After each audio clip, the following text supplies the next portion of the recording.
திருவண்ணாமலை மாவட்டம் செய்யாறு வழியாக பாய்ந்தோடும் செய்யாற்றில் தண்ணீர் கரை புரண்டு ஓடுவதால் விவசாயிகள் மகிழ்ச்சியடைந்தனர். ஜவ்வாது மலைத்தொடரில் கடந்த சில நாட்களுக்கு முன் பெய்த கனமழையால் செண்பகத்தோப்பு அணைக்கு நீர்வரத்து அதிகரித்துள்ளது.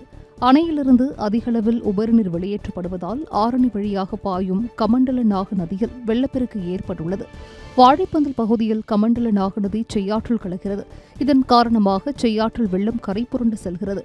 செய்யாற்றிலிருந்து துணை கால்வாய்கள் மூலம் தண்ணீர் திருப்பிவிடப்பட்டு ஏரிகளும் வேகமாக நிரம்புவதால் விவசாயிகள் மகிழ்ச்சியடைந்தனர். கிருஷ்ணகிரி மாவட்டம் ஹோசூர் அருகே அடுத்தடுத்து 4 வாகனங்கள் மோதிக்கொண்ட கோர விபத்தில் 4 இளைஞர்கள் பரிதாபமாக உயிரிழந்தனர். ஹோசூரிலிருந்து கிருஷ்ணகிரி நோக்கி இன்று அதிகாலை 4 மணிக்கு கார் ஒன்று சென்று கொண்டிருந்தது. பேரண்டப்பள்ளி வனப்பகுதியில் சென்றபோது முன் சென்ற பிக்கப் வாகனம் மீது கார் மோதி விபத்துக்குள்ளானது. காருக்கு பின் தொடர்ந்து வந்த லாரியும் இந்த வாகனங்கள் மீது மோதியது. அடுத்தடுத்து வேறு சில வாகனங்களும் மோதின. இந்த விபத்தில் காரிலிருந்து 4 வாலிபர்கள் உயிரிழந்தனர். இந்த கோர விபத்தில் கார் அப்பளம் போல் நொறுங்கிய நிலையில் உயிரிழந்த இளைஞர்களின் உடல் மீட்கப்பட்டு பிரேத பரிசோதனைக்காக அனுப்பி வைக்கப்பட்டுள்ளது. அதிகாலையில் நிகழ்ந்த கோர விபத்துக்கான காரணம் குறித்து போலீசார் விசாரணை மேற்கொண்டு வருகின்றனர். கோவை மாவட்டம் சூலூர் அருகே பெட்ரோல் பங்க் ஊழியர் கத்தியால் குத்திக் கொல்லப்பட்ட சிசிடிவி காட்சிகள் வெளியாகியுள்ளது. சூலூர் அடுத்த சித்தநாயக்கன் பாளையத்தை சேர்ந்த சந்தோஷ் அருகில் உள்ள பெட்ரோல் பங்கில் இரவு பணி ஊழியராக பணியாற்றி வந்தார். இவருக்கும் கண்ணம்பாளையத்தை சேர்ந்த ரவிச்சந்திரன் என்பவரது மனைவிக்கும் தகாத உறவு இருந்ததாகவும் இது தொடர்பாக சந்தோஷை ரவிச்சந்திரன் பல முறை எச்சரித்து வந்ததாக கூறப்படுகிறது. இந்நிலையில் சம்பவத்தன்று இரவு தமது நண்பர் நவீன்குமாருடன் பெட்ரோல் பங்கிற்கு சென்ற ரவிச்சந்திரன் அங்கு பணியிலிருந்த சந்தோஷுடன் வாக்குவாதத்தில் ஈடுபட்டு ஒரு கட்டத்தில் மறைத்து வைத்திருந்த கத்தியை எடுத்து சந்தோஷை சரமாரியாக குத்தியிருக்கிறார். இது தொடர்பான சிசிடிவி காட்சி வெளியான நிலையில் ரவிச்சந்திரன் நவீன்குமார் இருவரும் சூலூர் காவல் நிலையத்தில் சரணடைந்துள்ளனர்.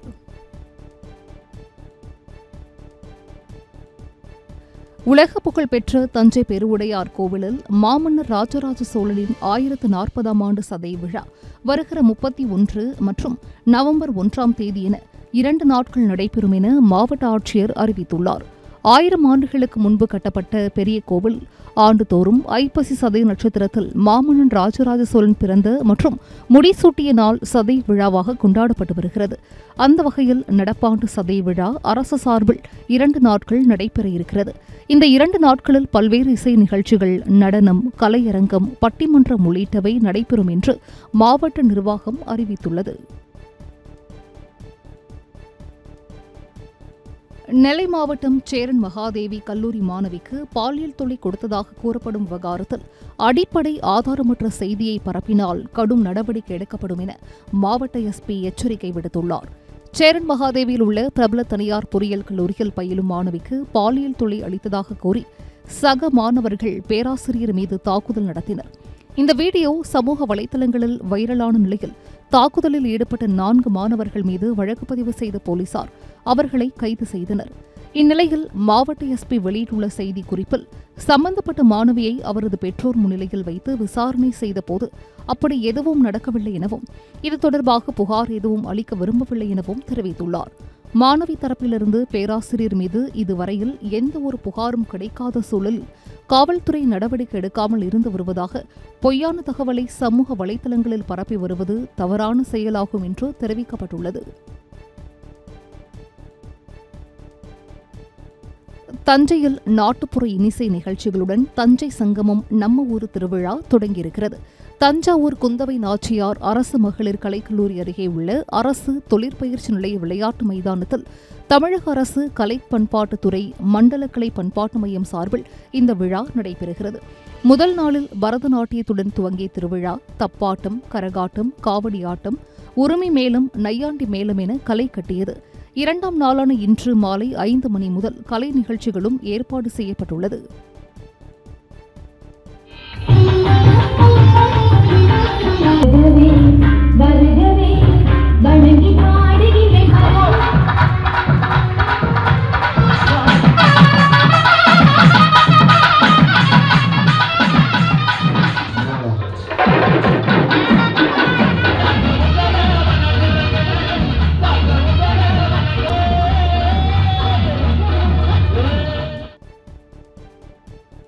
ராமநாதபுரம் மாவட்டம் தொண்டி அருகே கடலில் மிதந்த 34 கிலோ எடை கொண்ட கஞ்சா பண்டல்களை மீட்டு போலீசார் விசாரணை மேற்கொண்டு வருகின்றனர். மோர்பனை கடற்பகுதியில் மர்மமான முறையில் பொட்டலங்கள் மிதப்பதாக கடலோர பாதுகாப்பு குழும போலீசாருக்கு தகவல் கிடைத்துள்ளது. அங்கு விரைந்து சென்ற போலீசார் கடலில் 17 பண்டல்களில் மிதந்து கொண்டிருந்த 34 கிலோ கஞ்சாவை பறிமுதல் செய்தனர். போலீசாரின் முதற்கட்ட விசாரணையில் கஞ்சா பண்டல்களை படகு மூலம் இலங்கைக்கு கடத்த முயன்றவர்கள் கடலோர பாதுகாப்பு குழும போலீசாரின் நடமாட்டத்தை கண்டு கஞ்சா பொட்டலங்களை கடலில் தூக்கி வீசி இருக்கலாம் என தெரியவந்துள்ளது. திருப்பத்தூர் மாவட்டம் நாற்றம்பள்ளி அருகே 5 டன் பட்டாசுகளை பதுக்கி வைத்திருந்த கிடங்கிற்கு அதிகாரிகள் சீல் வைத்தனர். திரியாலம் பகுதியில் பட்டாசு கடை நடத்தி வரும் திருப்பதி என்பவர் அனுமதி பெறாத இடத்தில் பட்டாசுகளை பதுக்கி வைத்திருப்பதாக தகவல் கிடைத்துள்ளது. இதையடுத்து நேரில் சென்று ஆய்வு நடத்திய வட்டாட்சியர் பட்டாசு பதுக்கி வைத்திருப்பதை உறுதி செய்தார். பின்னர் போலீசார் வரவழைக்கப்பட்டு 5 டன் பட்டாசுகளை பதுக்கி வைத்திருந்த கிடங்கிற்கு சீல் வைக்கப்பட்டது. தீபாவளிக்கு ஒரு சில நாட்களே இருக்கும் நிலையில் பட்டாசு கிடங்கிற்கு சீல் வைக்கப்பட்ட சம்பவம் அப்பகுதியில் பரபரப்பை ஏற்படுத்தியது. தஞ்சை மாவட்டம் பட்டுக்கோட்டை அருகே தந்தையால் கொல்லப்பட்ட 3 குழந்தைகளின் உடல்களை கிராம மக்களே அடக்கம் செய்தனர். மதுக்கூரை சேர்ந்த வினோத்குமார் என்பவர் தமது மனைவி அவரது ஆண் நண்பருடன் சென்றுவிட்ட ஆத்திரத்தில் தனது 3 குழந்தைகளை கழுத்தை அறுத்து கொலை செய்துவிட்டு காவல் நிலையத்தில் சரணடைந்தார். இதையடுத்து குழந்தைகளின் உடல்கள் பிரேத பரிசோதனை முடிந்து உறவினர்களிடம் ஒப்படைக்கப்பட்டது. இந்த நிலையில் கிராம மக்கள் ஏராளமானோர் குழந்தைகளுக்கு கண்ணீர் மல்க அஞ்சலி செலுத்திய பின்னர் கிராம மக்களே குழந்தைகளின் உடல்களை அடக்கம் செய்தனர். கிருஷ்ணகிரி மாவட்டம் ஹோசூர் அருகே அடுத்தடுத்து 4 வாகனங்கள் மோதிக்கொண்ட கோர விபத்தில் 4 இளைஞர்கள் பரிதாபமாக உயிரிழந்தனர். ஹோசூரிலிருந்து கிருஷ்ணகிரி நோக்கி இன்று அதிகாலை 4 மணிக்கு கார் ஒன்று சென்று கொண்டிருந்தது. பேரண்டப்பள்ளி வனப்பகுதியில் சென்றபோது முன் சென்ற பிக்கப் வாகனம் மீது கார் மோதி விபத்துக்குள்ளானது. காருக்கு பின் தொடர்ந்து வந்த லாரியும் இந்த வாகனங்கள் மீது மோதியது.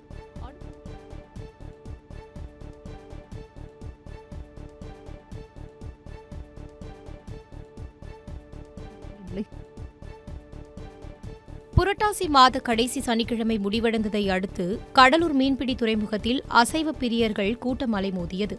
இந்துக்களில் பெரும்பாலானோர் புரட்டாசி மாதம் முழுவதும் அசைவம் சாப்பிடுவதை தவிர்த்து வருகின்றனர். அவர்களில் பலர் புரட்டாசி மாத சனிக்கிழமைகளில் விரதம் இருந்து பெருமாளை வழிபடுவது வழக்கம்.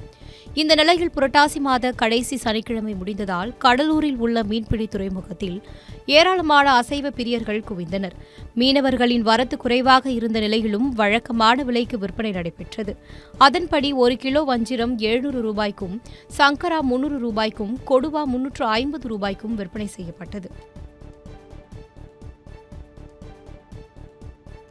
புதுக்கோட்டை மாவட்டம் கந்தர்வக்கோட்டை அருகே மின்மாற்றியை உடைத்து காப்பர் கம்பிகள் மற்றும் மின்சாதன பொருட்கள் கொள்ளையடித்துச் சென்ற சம்பவம் அரங்கேறியுள்ளது.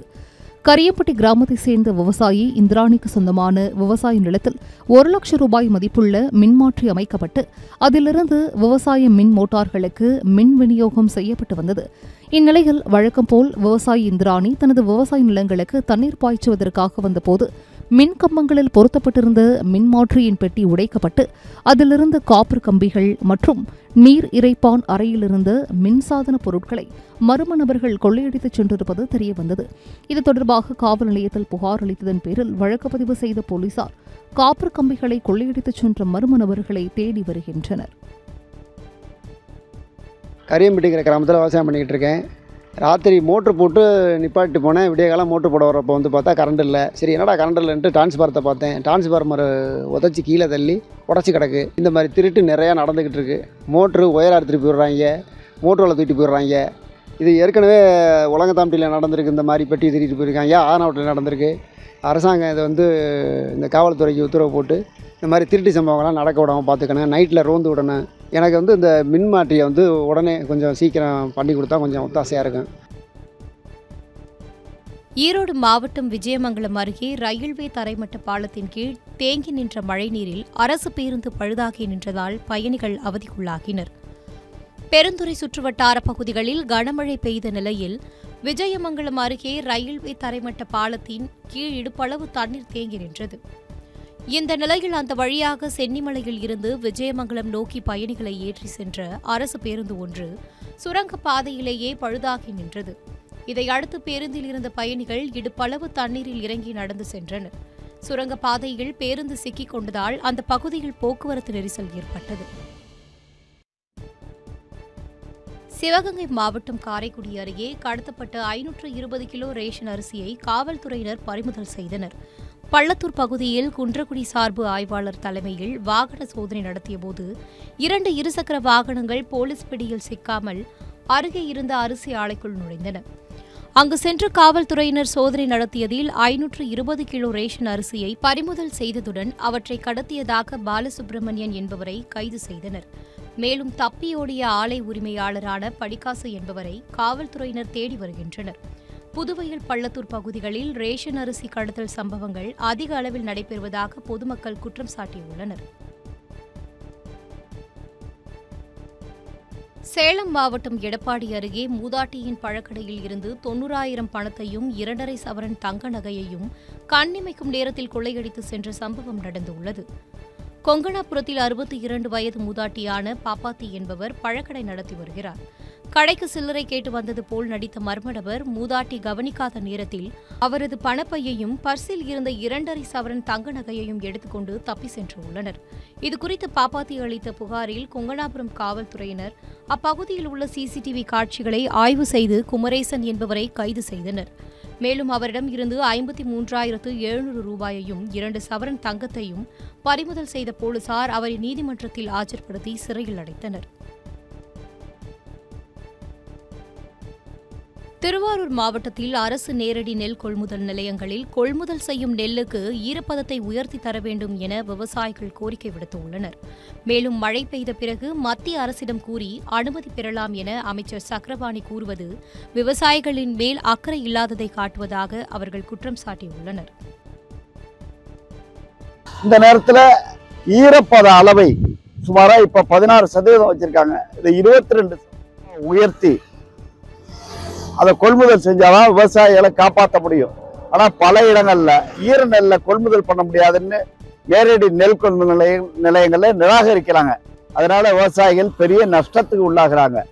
இதை பத்தி மாண்பு அமைச்சர்கள் நேற்று சொல்றப்ப உணவு அமைச்சர்கள் சொல்லும் பொழுது இதை பற்றி மத்திய அரசாங்கத்துல இன்னும் கொஞ்சம் மழை பெஞ்சதுக்கு அப்புறம் சொல்லி வாங்கலாங்கிறாங்க. இப்படி இவங்க கேட்டு வாங்கறதுக்குள்ளார மழை காலமே முடிஞ்சு விவசாயியோட அழிவும் முடிஞ்சிடும். இப்படி அலட்சியமா அவங்க இருக்கிறது விவசாயிகள்கிட்ட இவங்க காட்டுற ஒரு அக்கறையின்மைதான் காட்டுது. விபத்து காப்பீடு தொகைக்காக கணவருடன் இணைந்து திட்டமிட்டு அண்ணனை தங்கை கொலை செய்த சம்பவம் அதிர்ச்சியை ஏற்படுத்தியுள்ளது. கோவை மதுக்கரை தண்டபாணி தோட்டம் பகுதியைச் சேர்ந்த மணிகண்டன் என்பவரின் சகோதரி அஞ்சு தஞ்சாவூரை சேர்ந்த அஜித்குமாரை காதலித்து திருமணம் செய்து கொண்டார். இதனிடையே அவர்களது தாய் உயிரிழந்த நிலையில் விபத்து காப்பீடு தொகை 12 லட்சம் ரூபாயை மணிகண்டன் அவரது சகோதரிகள் இருவர் என மூவரும் 4 லட்சம் ரூபாயை பிரித்துக் கொண்டனர். இந்நிலையில் சகோதரரிடம் வங்கிக் கணக்கு இல்லாததால் அவரது தங்கை அஞ்சுவின் வங்கிக் கணக்கிற்கு 8 லட்சம் ரூபாய் வந்து உள்ளது. இந்த பணத்தை தனது கணவருடன் சேர்ந்து அவர் செலவு செய்ததாக தெரிகிறது. சம்பவத்தன்று கணவன் மனைவி சண்டையிடுவது போல் நடித்து மணிகண்டனை வீட்டிற்கு வரவழைத்து கத்தியால் குத்தி கொலை செய்தனர். படுகாயமடைந்த அவர் மருத்துவமனையில் அனுமதிக்கப்பட்டுள்ள நிலையில் தலைமறைவாக உள்ள கணவன் மனைவியை போலீசார் தேடி வருகின்றனர். பெரம்பலூர் மாவட்டம் அம்மாபாளையம் கிராமத்தில் மேல்நிலை நீர்த்தேக்க தொட்டியில் குரங்கு இறந்து கிடந்ததை அடுத்து முறையாக பராமரிக்காததே இதற்கு காரணம் என பொதுமக்கள் குற்றம் சாட்டியுள்ளனர். அம்மாபாளையம் கிராமத்தில் வன்னிமணலை கால்நடை மருத்துவமனை அருகே 15 ஆண்டுகளுக்கு முன்பு மேல்நிலை நீர்த்தேக்க தொட்டி கட்டப்பட்டு ஊராட்சி நிர்வாகம் சார்பில் குடிநீர் விநியோகிக்கப்பட்டு வருகிறது. இந்நிலையில் கடந்த சில நாட்களாக துர்நாற்றத்துடன் புழுக்களுடன் தண்ணீர் வந்ததாக கூறப்படுகிறது. இதுகுறித்து அப்பகுதி மக்கள் அளித்த தகவலின் பேரில் ஊராட்சி பணியாளர்கள் தொட்டியை ஆய்வு செய்தபோது அதில் குரங்கு ஒன்று அழுகிய நிலையில் இறந்து கிடந்தது தெரியவந்தது. இதையடுத்து வேறு பகுதியில் இருந்து பொதுமக்களுக்கு குடிநீர் விநியோகிக்கப்படுவதாக கூறப்படுகிறது. மேல்நிலை நீர்த்தேக்க தொட்டியை முறையாக பராமரிக்காததே இதற்கு காரணம் என பொதுமக்கள் குற்றம் சாட்டியுள்ளனர். எலிக்காய்ச்சல் கட்டுக்குள் உள்ளதாகவும் பொதுமக்கள் அச்சப்பட தேவையில்லை எனவும் திருநெல்வேலி மாவட்ட ஆட்சியர் டாக்டர் சுகுமார் தெரிவித்துள்ளார்.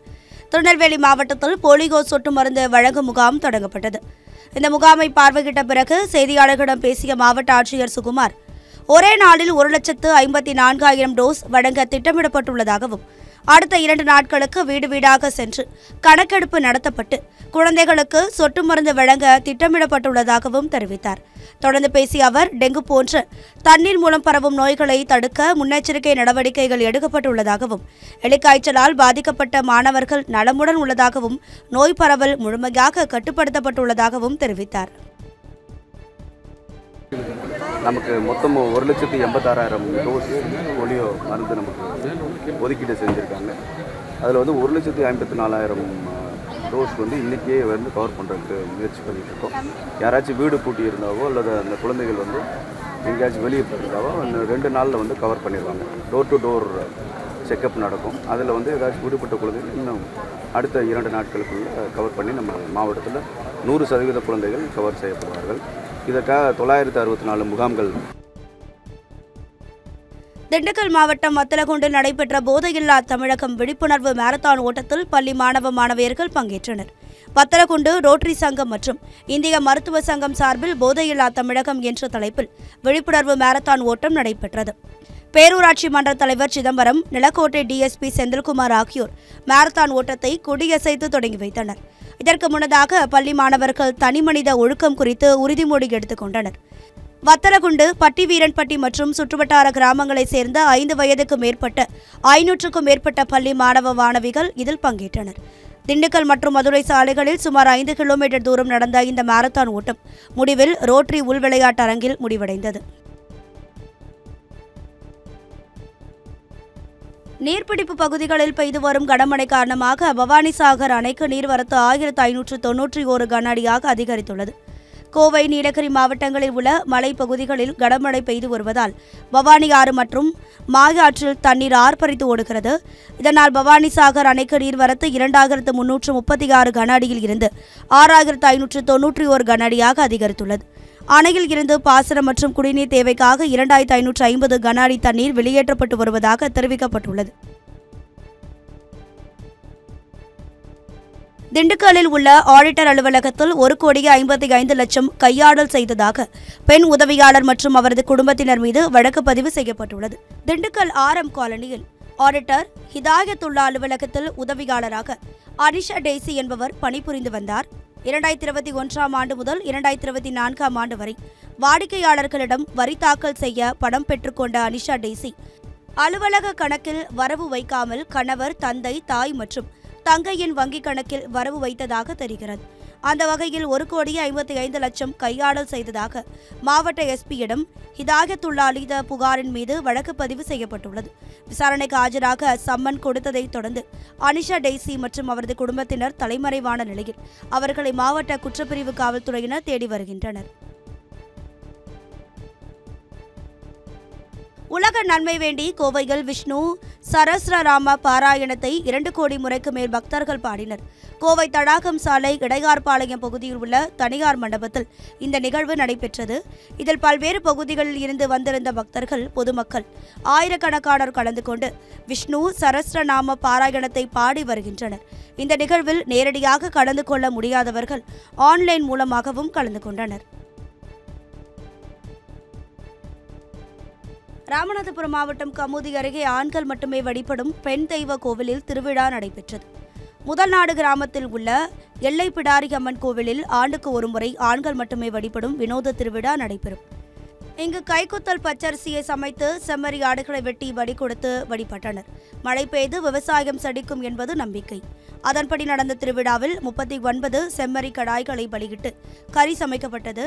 கைக்குத்தல் அரிசி சமைத்து சாதத்தை உருண்டைகளாக உருட்டி எல்லை பிடாரி அம்மனுக்கு பூஜை செய்த பின்பு உணவு ஆண்களுக்கு பரிமாறப்பட்டது. இதில் கமுதி மற்றும் அதன் சுற்றுவட்டார பகுதிகளில் இருந்து சுமார் 1000க்கும் மேற்பட்ட ஆண்கள் கலந்து கொண்டு அம்மனை வழிபட்டனர். ஈரோடு மாவட்டம் விளக்கேத்தி அருகே மாயவர் கோவிலில் நேற்று இரவு விடிய விடிய அன்னதானம் நடைபெற்றது. ஓலப்பாளையம் கிராமத்தில் அமைந்துள்ள மாயவர் கோவிலில் புரட்டாசி 4வது சனிக்கிழமையொட்டி திருவிழா கொண்டாடப்பட்டது. இந்நிலையில் கோவிலுக்கு வரும் பக்தர்களுக்கு அன்னதானம் வழங்கும் விதமாக அன்னதானத்துக்கான சமையல் பணியில் ஓலப்பாளையத்தை சேர்ந்த ஆண்கள் மட்டுமே பங்கேற்று மண்பானையில் சமைத்த உணவை வழங்கினர். இதற்காக 100க்கும் மேற்பட்ட மண்பானைகளில் சாப்பாடு, சாம்பார், ரசம், காய்கறி போன்றவற்றை தயார் செய்து பக்தர்களுக்கு அன்னதானம் வழங்கினர். இந்த நிகழ்ச்சியில் பல்லாயிரக்கணக்கான பக்தர்கள் கலந்து கொண்டு சுவாமி தரிசனம் செய்தனர். மும்பையில் இருந்து போதை மாத்திரை கடத்தி வந்த 6 பேரை திருத்தணியில் போலீசார் கைது செய்தனர். போதை மாத்திரைகள் கடத்தி வருவதாக கிடைத்த தகவலின் பேரில் தனிப்படை போலீசார் திருத்தணி சித்தூர் சாலையில் சோதனையில் ஈடுபட்டனர். தொடர்ந்து அந்த பகுதியில் நின்று கொண்டிருந்த இளைஞர்கள் 6 பேரை பிடித்து சோதனை செய்தபோது அதில் அரசால் தடை செய்யப்பட்ட போதை மாத்திரைகள் இருந்தது தெரியவந்தது. அவர்களிடம் மேற்கொள்ளப்பட்ட விசாரணையில் மும்பையில் இருந்து விரைவு ரயில் மூலம் திருத்தணிக்கு போதை மாத்திரைகளை கடத்தி வந்ததும் பேருந்து மூலம் சென்னைக்கு செல்ல முற்பட்டதும் தெரியவந்தது. இதனையடுத்து அவர்களை கைது செய்த போலீசார் 1500 போதை மாத்திரைகள் மற்றும் செல்போனை பறிமுதல் செய்தனர். கடலூர் மாவட்டம் வேப்பூர் அருகே இடிமின்னல் தாக்கியதில் கூரை வீடு தீப்பிடித்து எரிந்ததால் பரபரப்பு ஏற்பட்டது. வேப்பூர் சுற்றுவட்டார பகுதிகளில் இரவு இடிமின்னலுடன் கனமழை வெளுத்து வாங்கியது. ரெட்டாக்குறிச்சி கிராமத்தை சேர்ந்த சுப்பிரமணியன், செல்வி தம்பதி கூரை வீட்டில் வசித்து வருகின்றனர்.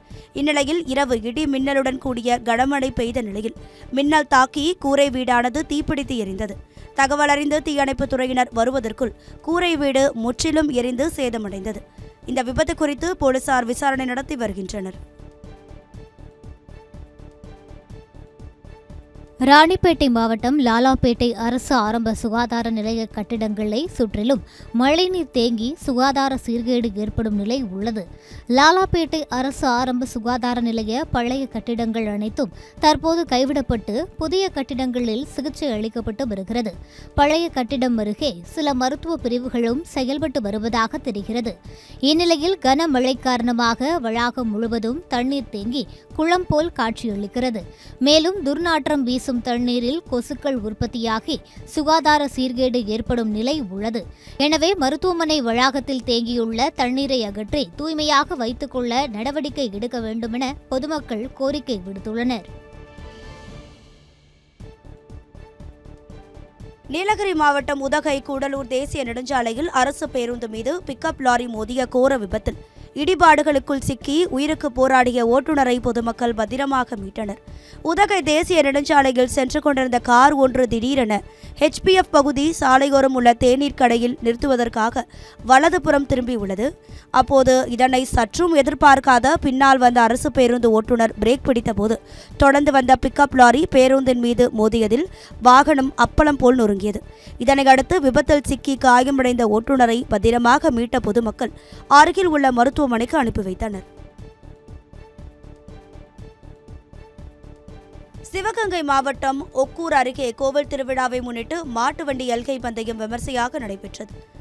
மேலப்பூங்குடியில் ராமர் பட்டாபிஷேக திருவிழாவை முன்னிட்டு மாட்டு வண்டி எல்கை பந்தயம் நடைபெற்றது. இதில் சிவகங்கை, மதுரை, தேனி, திண்டுக்கல் உள்ளிட்ட பல்வேறு மாவட்டங்களில் இருந்து 61 மாட்டு வண்டிகள் பங்கேற்றன. 2 பிரிவுகளாக நடைபெற்ற இந்த போட்டியில் பெரிய மாடு பிரிவில் 19 ஜோடி மாடுகளும், 2 சுற்றுகளாக நடைபெற்ற சிறிய மாடு பிரிவில் 42 ஜோடி மாடுகளும் கலந்து கொண்டன. இறுதியில் பந்தயத்தில் வெற்றி பெற்ற மாட்டு வண்டியின் உரிமையாளர்களுக்கு ரொக்க பரிசும் கோப்பையும் வழங்கி கௌரவிக்கப்பட்டது. இந்த போட்டியினை ஏராளமான பொதுமக்கள் உற்சாகமாக கண்டு ரசித்தனர். காஞ்சிபுரம் ஏகாம்பரநாதர் சுவாமி கோவிலில் திருப்பணிகள் மும்முரமாக நடைபெற்று வரும் நிலையில் திருப்பணிகள் விரைவில் முடிவுற்று வரும் டிசம்பர் 8ஆம் தேதி கோவிலின் கும்பாபிஷேகம் நடைபெறும் என அமைச்சர் சேகர் பாபு தெரிவித்துள்ளார். ஏகாம்பரநாதர் கோவிலில் குடமுழுக்கு நடத்த தமிழக அரசு பணிகள் மேற்கொண்டு வருகிறது. இதற்காக 28 கோடி ரூபாய் செலவில் கோவில் புனரமைப்பு பணிகள் நடைபெற்று வருகிறது. இந்நிலையில் ஏகாம்பரநாதர் கோவில் பணிகளை ஆய்வு செய்த அமைச்சர் சேகர் பாபு செய்தியாளர்களை சந்தித்த போது வரும் டிசம்பர் மாதம் 8ஆம் தேதி ஏகாம்பரநாதர் கோவில் குடமுழுக்கு நடைபெறும் என தெரிவித்தார்.